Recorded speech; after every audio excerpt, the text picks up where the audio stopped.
Dans le cadre de votre TER, on vous demande de consulter et de faire référence à des articles scientifiques. Mais souvent, les étudiants ont du mal à trouver ces articles scientifiques, donc je vais vous expliquer comment on les reconnaît et en quoi on peut avoir des critères à retenir pour pouvoir les évaluer. Lorsqu'on parle d'articles scientifiques, donc on parle d'articles scientifiques aussi en sciences humaines, c'est qu'il a une visée scientifique. Ça veut dire qu'il répond à une question ou résout un problème scientifique en prenant appui sur des travaux antérieurs. On le reconnaît en général justement parce qu'il cite des références solides pour étayer ses arguments. Pour évaluer un article scientifique, il est intéressant de voir le contexte éditorial dans lequel il a été publié. On reconnaît souvent un article scientifique parce qu'il est publié dans une revue scientifique, disponible par exemple sur Kern ou dans une base de données comme la HAL ou Percé, et ça permet déjà d'avoir une caution scientifique à l'article que vous lisez. Si vous êtes sur le web ou dans un blog, méfiez-vous de la source sur laquelle vous lisez.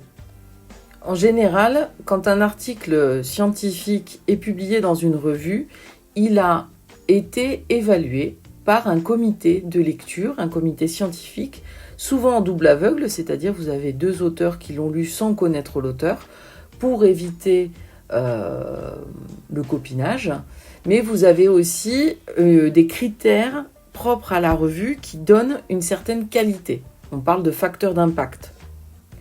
On parle de revues qualifiantes lorsqu'il s'agit de revues qui sont validées par le CNU, c'est-à-dire la Commission nationale des universités, et qui sont évaluées par les pairs d'une même discipline. Vous avez dans le cours une liste des revues scientifiques recommandées par discipline dans lesquelles vous trouverez des ressources. Donc c'est voir la liste des sources par séminaire, c'est le document qui est dans Moodle. On vous demande souvent d'évaluer la source par la question « Qui est l'auteur ?» Se demander qui est l'auteur, c'est surtout de voir ses titres universitaires, quel diplôme il a obtenu, mais aussi quel est son lien avec un laboratoire de recherche. Il existe différents types de diplômes, donc vous avez le doctorat qui est un bac+8. Ensuite, vous avez des titres universitaires, par exemple maître de conférence, MCF, ou au-dessus, PU, prof d'université, qui a fait donc son HDR, l'habilitation à diriger des recherches, qui lui permet de diriger et encadrer des thèses.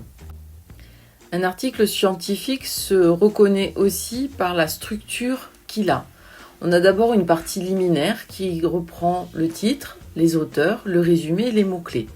Ensuite, vous avez un corps de texte qui comprend l'introduction, le matériel et les méthodes, les résultats et une discussion-conclusion qui reprend l'ensemble de la recherche.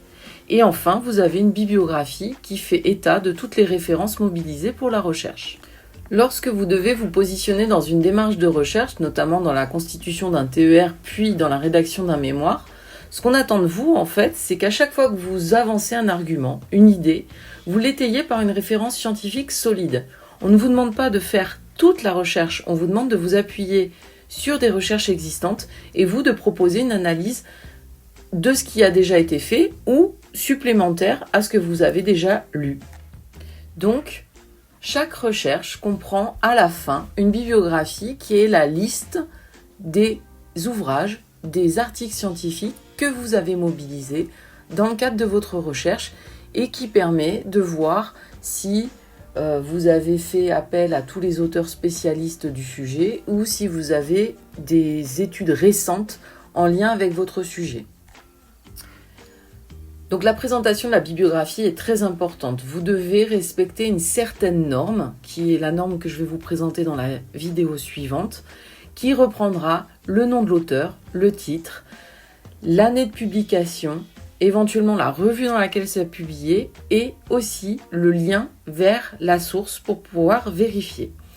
La qualité des ressources sélectionnées est évaluée dans le cadre d'un TER.